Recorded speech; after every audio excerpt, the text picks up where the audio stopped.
¿Qué tal, chicos? Muy buenos días, bienvenidos a un tema más. Soy el maestro Emanuel Beltrán Barrera y el día de hoy les traigo esta clase con el tema de cómo hacer un diagnóstico en fisioterapia.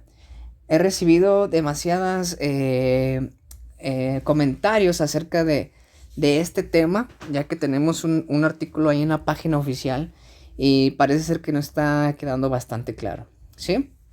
Entonces la intención de este tema es aclarar precisamente eso para que nosotros en la práctica clínica podamos hacer un diagnóstico realmente efectivo, ¿sí? Que sea funcional para nuestro paciente y para nuestra práctica clínica, ¿sí? Bien, para comenzar entonces es necesario saber que el diagnóstico fisioterapéutico es el racionamiento clínico que tenemos nosotros como fisioterapeutas, ¿sí? Y de esa manera le vamos a dar, digamos, una definición a aquello que está aquejando a nuestro paciente, ¿sí? Entonces, esto depende de las capacidades que tenga el fisioterapeuta para poder hacer un buen manejo del paciente, ¿sí? El manejo del paciente está dividido en la práctica clínica, está dividido en 6 etapas, ¿sí? La examinación, que son todas aquellas, la historia clínica y todas aquellas pruebas para hacerle a nuestro paciente, ¿sí? La evaluación consiste en darle una calificación y establecer algún valor sobre la examinación que hicimos previamente, ¿sí? Posterior a eso, entonces, ya vamos a pasar al diagnóstico, ¿sí? Ya que tengamos la examinación y la evaluación, vamos a tener suficiente información para realizar nuestro diagnóstico. Y gracias a nuestro diagnóstico es que podemos realizar un pronóstico, es decir, cuánto esperamos que nuestro paciente se vaya a llevar en tratamiento para poder resolver su problema. Y después lo vamos a aplicar en la intervención y por último vamos a evaluar los resultados para ver si cumplimos con los objetivos o es necesario regresarnos y hacer ajustes en este manejo del paciente, en todas estas etapas del manejo del paciente, ¿sí? Bien, entonces, si se fijan, pues el diagnóstico se encuentra en la etapa 3, digamos, de nuestra práctica clínica, ¿sí? Entonces, bueno, si yo examino, si yo evalúo, entonces yo puedo realizar un diagnóstico. Pero, ¿cómo voy a hacer ese diagnóstico? ¿Cómo yo le voy a poner un nombre o una definición a ese diagnóstico? Bien, para eso es necesario entender lo siguiente.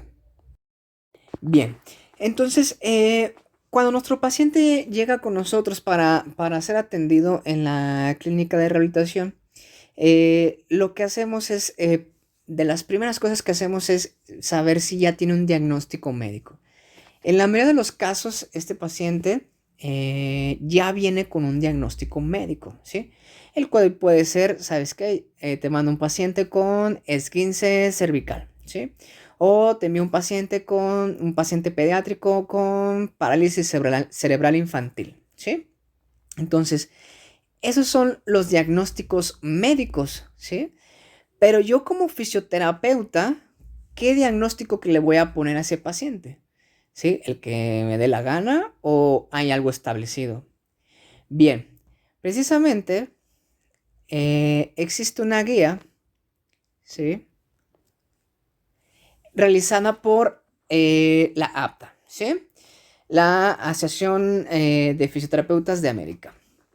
Bien, la APTA nos ha dado precisamente una guía para que el profesional de la salud, en especial los fisioterapeutas, se puedan comunicar de manera asertiva entre ellos y entre el demás personal de la salud, ¿sí? ¿Y cómo funciona? Bueno, esta guía nos dice que la mayoría de las enfermedades o lesiones pueden ser incluidas en 4 categorías junto con sus patrones, ¿sí? Bien, vamos a ver que están entonces estas 4 categorías. La primera es la musculoesquelética, ¿sí? Después el sistema tegumentario, ¿sí? Que tiene que ver con todo lo de la piel.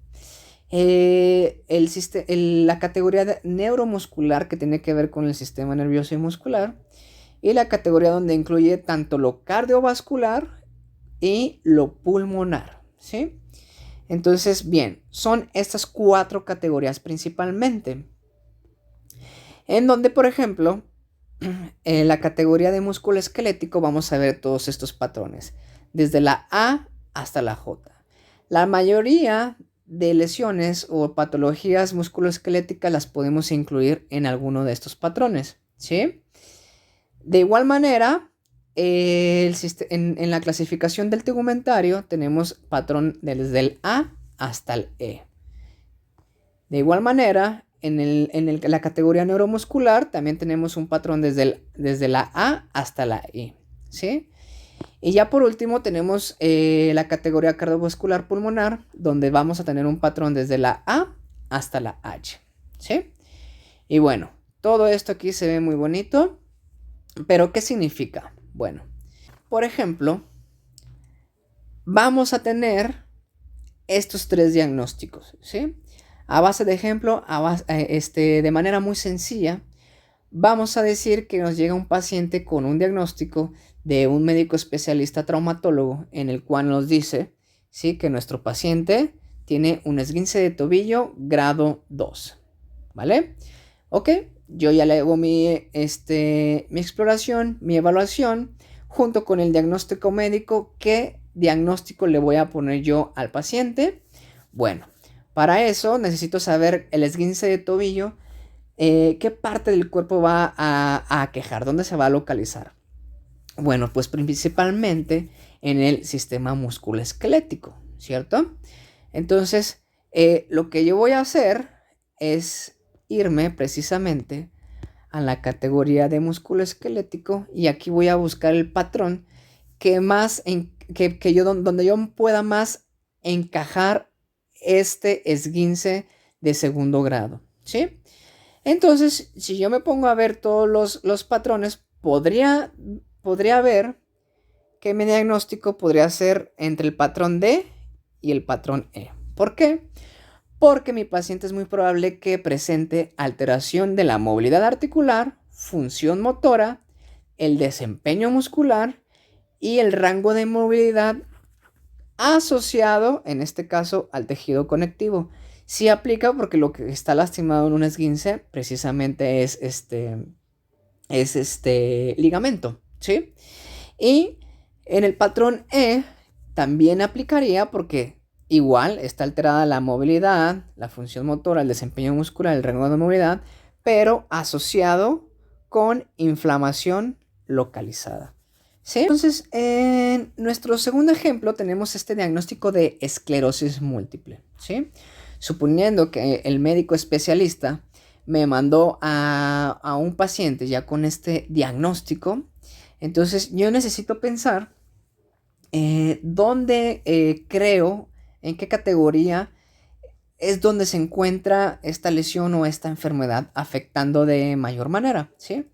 Entonces, bueno, pues sabemos que la esclerosis múltiple tiene un origen en el sistema nervioso, por así decirlo, ¿sí? Ahí es su afectación, aunque su origen pues es autoinmune, ¿sí? Bien, entonces, basándonos en este tejido que puede estar lastimado, nos iríamos entonces a la categoría neuromuscular, ¿sí?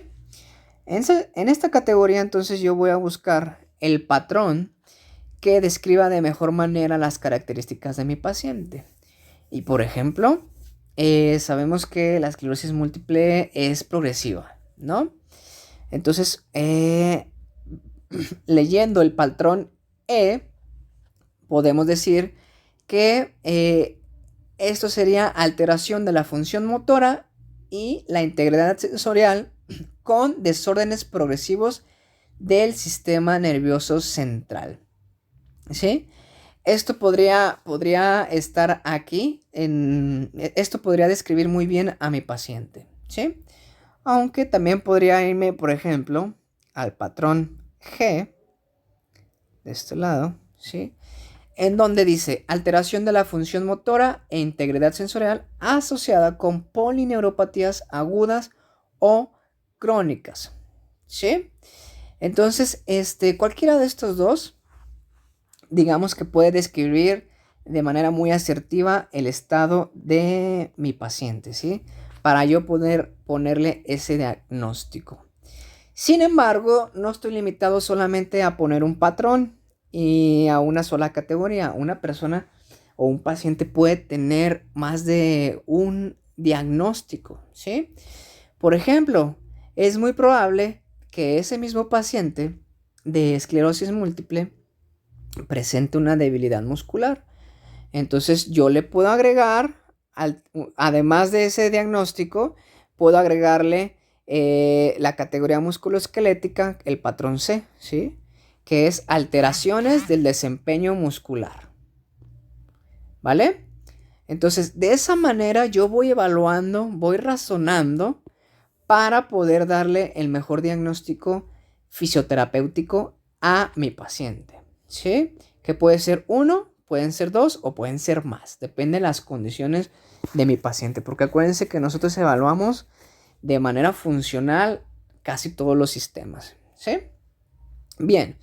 Y ya por último, chicos, entonces, como tercer ejemplo, si me llegara un paciente con un diagnóstico de igual, de un médico traumatólogo, y como diagnóstico tenemos fractura de Jones del quinto metatarso, entonces me iría de nuevo al sistema musculoesquelético, ¿sí? Es lo principalmente que estaría afectado.